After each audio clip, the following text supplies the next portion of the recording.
आप सभी का सुपर कंसेप्ट क्लासेस में स्वागत है। और आज आप लोगों का पॉलिटिकल साइंस का एग्जाम है, तो जाते जाते आप लोग ये 40 क्वेश्चंस कर लो, क्योंकि यहाँ से आपके एग्जाम में बहुत सारे क्वेश्चंस पूछे जाएंगे।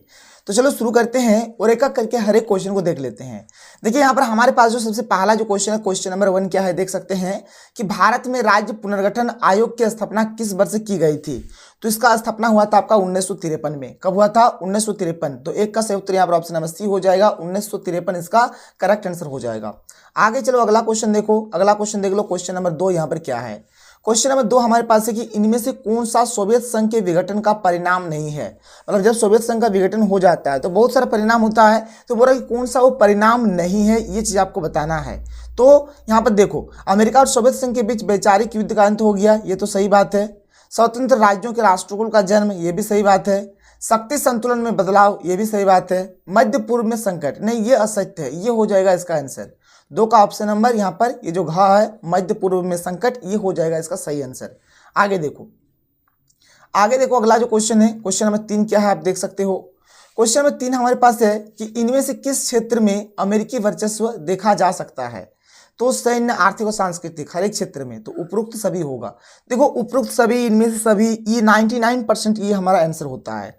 ये 99% आंसर होने का चांस होता है इसमें, और ये आंसर होता ही है। आगे देख लो अगला क्वेश्चन, क्वेश्चन नंबर 4।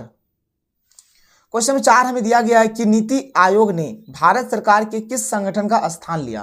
देखो नीति आयोग, नीति आयोग का पहले नाम क्या था? नीति आयोग का पहले नाम क्या था? तो इसका पहले नाम था योजना आयोग। क्या नाम था पहले इसका? योजना आयोग। योजना आयोग। और योजना आयोग का नाम बदल कर क्या रख दिया जाता है? तो नीति आयोग रख दिया जाता है। इसके बाद अगला क्वेश्चन है कि बांग्लादेश किस वर्ष आजाद हुआ। तो ये 1971 को आजाद हुआ था, याद रखना। 1971 को बांग्लादेश को स्वतंत्रता मिला था, यानी कि ये आजाद हुआ था 1971 को। आगे चलो अगला क्वेश्चन देखो, अगला क्वेश्चन हमारे पास क्या है, क्वेश्चन नंबर 6 कि बंबई योजना का उद्देश्य क्या था। जो बंबई योजना बनाया गया था, इसका मेन पर्पस क्या था, इसका उद्देश्य क्या था, ये आपको बताने हैं। तो इसका उद्देश्य था कि सरकार को औद्योगिक और आर्थिक निवेश के क्षेत्र में बड़े कदम उठाने चाहिए, ये था इसका मेन उद्देश्य। ये हो जाएगा ऑप्शन नंबर, ये जो खा है, ये हो जाएगा इसका सही आंसर। क्वेश्चन नंबर 7 क्या है कि प्रथम पंचवर्षीय योजना का उद्देश्य क्या था। देखो जो प्रथम पंचवर्षीय योजना आया था ना, इसका उद्देश्य क्या था? कृषि पर जोर देना। कृषि पर जोर देना इसका उद्देश्य था। कृषि पर जोर देना इसका उद्देश्य था। और आप लोग साथ ही साथ कर लेना कि दूसरा पंचवर्षीय योजना का उद्देश्य क्या है। दूसरा पंचवर्षीय योजना जो है, दूसरा पंचवर्षीय योजना, दूसरा पंचवर्षीय योजना पे दूसरा पंचवर्षीय योजना में क्या किया गया? तो उद्योग के ऊपर ज्यादा जोर दिया गया। ठीक है, तो प्रथम पंचवर्षीय योजना में क्या हुआ? कृषि पर ज्यादा जोर दिया गया था। याद रखना ये सब चीज आप लोग। अगला जो क्वेश्चन है, क्वेश्चन नंबर 8 क्या है कि फरक्का समझौता किन 2 देशों के बीच हस्ताक्षरित हुआ। और फरक्का समझौता किन किन देशों के बीच हुआ था? तो ये हुआ था आपका भारत और बांग्लादेश के बीच। किसके बीच? भारत और बांग्लादेश के बीच ये हुआ था। क्वेश्चन नंबर 9 देख लो, क्वेश्चन नंबर 9 हमारे पास क्या है। तो क्वेश्चन नंबर 9 है कि ऊर्जा संरक्षण विधेयक किस वर्ष पारित किया गया था। तो ऊर्जा संरक्षण विधेयक जो है ये हमारा 2001 में पारित किया गया था। 2001 इसका आंसर हो जाएगा। 9 का सही उत्तर यहाँ पर ऑप्शन नंबर ख हो जाएगा, 2001 इसका सही आंसर हो जाएगा। आगे देखो, आगे क्या है कि सीमांत गांधी के नाम से किसे जाना जाता है। सीमांत गांधी किसे बोला जाता है? तो खान अब्दुल गफ्फार खान को। किसको? खान अब्दुल गफ्फार खान को बोला जाता है।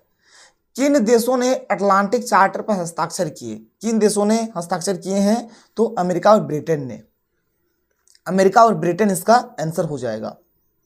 11 का क्या होगा? ऑप्शन नंबर यहाँ पर गा हो जाएगा, अमेरिका और ब्रिटेन। आगे देखो क्वेश्चन नंबर 12 क्या है, पंचशील समझौते पर किस वर्ष हस्ताक्षर किए गए थे। तो पंचशील समझौता पर हस्ताक्षर हुआ था 1954 में, और ये हुआ है भारत और चीन के बीच। किसके बीच? भारत और चीन के बीच। ये भी याद रख लेना, ये भारत और चीन के बीच हुआ है। भारत और चीन के बीच हुआ है। आगे देखो अगला क्वेश्चन, अगला क्वेश्चन हमारे पास क्या है, क्वेश्चन नंबर 13 क्या है कि वैश्वीकरण के संदर्भ में प्रवाह शब्द का क्या अर्थ है। तो वैश्वीकरण के संदर्भ में प्रवाह शब्द का अर्थ क्या होगा? देख लो यहाँ पे सारा ऑप्शन। तो विश्व के एक भाग से दूसरे भाग तक विचारों का संचालन, बिल्कुल सही है। एक स्थान से दूसरे स्थान तक पूंजी का आवागमन, ये भी सही है। विभिन्न देशों में माल की आवाजाही, ये भी सही है। तो उपरोक्त सभी हो जाएगा। वैश्वीकरण माने क्या होता है भाई कि जिससे हमारा ये देश है ना, हमारे देश की जो कंपनियां हैं वह बाहर विदेशों में जाकर व्यापार करेगी और विदेशों की जो कंपनियां हैं वो आकर हमारे देश में व्यापार करेगी। तो इससे क्या होगा, विचारों का आदान प्रदान होगा, पूंजी का आदान प्रदान होगा, जो माल है माल का आदान प्रदान होगा। तो क्या होगा, इनमें से सभी चीज होगा, इसलिए इनमें से सभी इसका आंसर हो गया।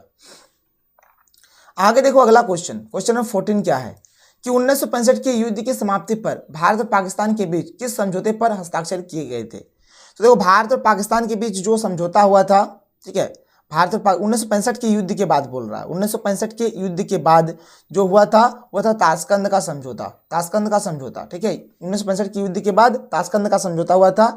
ऐसे शिमला समझौता भी भारत और पाकिस्तान के बीच ही हुआ है, भारत और पाकिस्तान के बीच ही हमारा शिमला समझौता भी हुआ है, इस बात का भी ध्यान रखना। इसके बाद अगला क्वेश्चन है कि कोई भी राष्ट्र अपनी विदेश नीति को ध्यान में रखकर बनाता है, क्या बनाता है, तो क्या बनाता है, क्या बनाता है, तो राष्ट्रीय हित, राष्ट्रीय हित। सबसे पहले विदेश नीति को देखेगा, उसके बाद ही आगे देखो।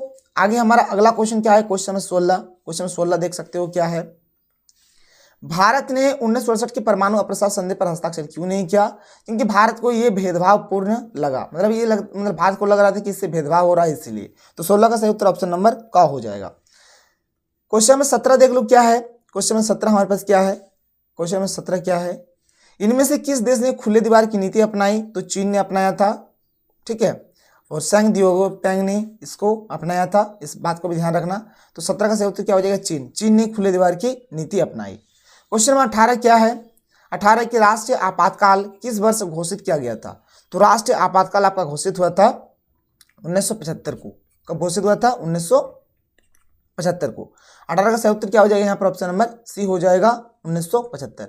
आगे देखो क्वेश्चन नंबर 19 क्या है कि भारत सरकार द्वारा राजा महाराजाओं को दिए जाने वाले विशेषाधिकारों को कहा जाता था, क्या कहा जाता था इसको, तो इसको बोला जाता था प्रीवी पर्स, क्या बोला जाता था, प्रीवी पर्स बोला जाता था, प्रीवी पर्स हो जाएगा इसका आंसर। क्वेश्चन नंबर 20 देख लो क्या है, क्वेश्चन नंबर 20 हमारे पास है कि 1962 में किस देश ने क्यूबा में परमाणु मिसाइलें तैनात की, किसने किया था, तो ये क्या था आपका सोवियत संघ ने, किसने किया था, सोवियत संघ ने किया था, सोवियत संघ। आगे चलो क्वेश्चन नंबर 21 देख लो क्या है, क्वेश्चन नंबर 21 है कि शिमला समझौते पर कब हस्ताक्षर किए गए थे, तो शिमला समझौता पर कब हस्ताक्षर हुआ था, तो ये हस्ताक्षर हुआ था आपका 3 जुलाई 1972 को, मतलब 1972 को हुआ था, 3 जुलाई 1972 को, 3 जुलाई 1972 को हुआ था। क्वेश्चन नंबर 22 देख लो, क्वेश्चन नंबर 22, क्वेश्चन नंबर 22 क्या है कि प्रथम गुटनिरपेक्ष सम्मेलन कहाँ आयोजित किया गया था, तो प्रथम गुटनिरपेक्ष सम्मेलन जो है ये आपका बेलग्रेड में हुआ था, कहाँ हुआ था, बेलग्रेड, कहाँ हुआ था, बेलग्रेड में, याद रखना ये बेलग्रेड में हुआ था। इसके बाद क्या है कि बामसेप का मतलब क्या है, बामसेप का मतलब क्या है, बामसेप का मतलब यहाँ पर क्या है आपको बताने हैं। तो बामसेप का मतलब हो गया पिछड़ा और अल्पसंख्यक समुदाय कर्मचारी महासंघ, ये ऑप्शन नंबर क इसका आंसर हो जाएगा। अगर इंग्लिश से देखा जाए तो हो जाएगा backward and minority communities employees federation, ये हो जाएगा ऑप्शन नंबर ए इसका करेक्ट आंसर होगा। ए बोलो यहाँ पर क बोलो। इसके बाद अगला क्वेश्चन देखो क्या है, क्वेश्चन नंबर 24 क्या है, देख सकते हो आप यहाँ पे कि वैश्वीकरण से राज्य की क्षमता में होती है, तो क्या होता है, तो यहाँ पर क्या होता है भाई, वृद्धि, यहाँ पर 24 है ना, क्या कि वैश्वीकरण से राज्य की क्षमता में क्या होती है, तो राज्य की क्षमता में यहाँ पर क्या होता है, राज्य की क्षमता में यहाँ पर हमारा कमी हो जाता है, क्या होता है, कमी हो जाता है। और वैश्वीकरण से क्या होता है, जैसे रोजगार में क्या होता है, वृद्धि होता है, रोजगार में क्या होता है, वृद्धि होता है, आप ऐसे बोल सकते हो इसको।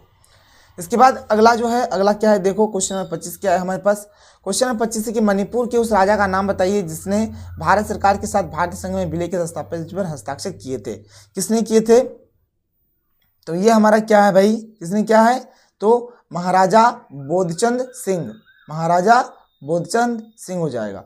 25 का सही उत्तर ऑप्शन नंबर ख हो जाएगा।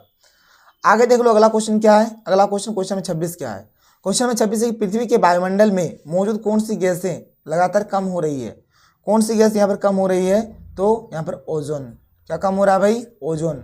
26 का सही उत्तर क्या हो जाएगा, ऑप्शन नंबर ख हो जाएगा। आगे देख लो अगला क्वेश्चन क्या है, अगला क्वेश्चन कि ग्लोबल वार्मिंग के लिए कौन सी गैस जिम्मेदार है, ग्लोबल वार्मिंग के लिए कौन सी गैस जिम्मेदार है, तो कार्बन डाइऑक्साइड, मीथेन, क्लोरोफ्लोरोकार्बन, उपरोक्त सभी हो जाएगा। इसके बाद देखो अगला वाला क्वेश्चन वेरी इंपॉर्टेंट है। क्वेश्चन नंबर 28 क्या है कि कांग्रेस का नागपुर अधिवेशन किस वर्ष आयोजित किया गया था। तो कांग्रेस का जो नागपुर अधिवेशन हुआ था ये आपका हुआ था 1920 को। कब हुआ था? 1920 को हुआ था। कब हुआ था? 1920 को हुआ था।